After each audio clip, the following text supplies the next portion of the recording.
Какие свитчи для кастома выбрать? Линейные, тактильные или сайленты? Akka Botany — это прям классические линейные свитчи с плавным ходом, силой нажатия в 38 грамм и ярким щелчком. Они слегка смазаны с завода, но, конечно, ручную смазку ничто не заменит. А еще у стема этих свитчей есть небольшой, но все же ощутимый воблинг.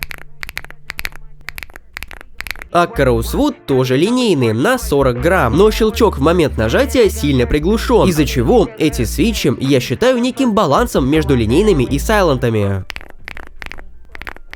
И еще сюда можно отнести Akka Matcha Green Pro. Линейки с пружиной на 50 грамм, при этом слегка приглушенным щелчком и, на удивление, неплохим количеством смазки. Кстати, тайпинг всех свитчей подряд будет у меня в телеграм-канале, как и ссылки на сами свитчи. Akka Lavender Purple тактильные и в момент нажатия имеют небольшую тактильную отдачу. Свитчи эти явно не для всех, и лично мне тактильные не очень заходят. Щелчок у них чуть менее яркий, чем у линейных, ну и смазки по традиции маловато.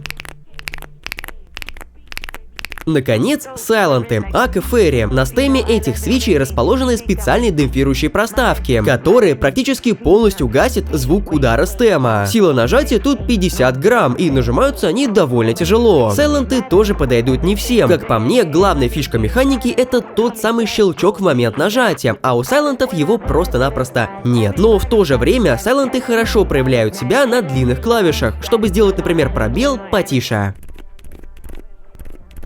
Так что, если хочется чего-то универсального, то смотри в сторону линейных. Тактильные будут хорошим вариантом, если те же линейки уже приелись и хочется разнообразия. Ну а сайленты незаменимы для бесшумного кастома. Лично мне зашли Rosewood и Matcha Green Pro, как по мне, самые прикольные. Кстати, теперь ты знаешь.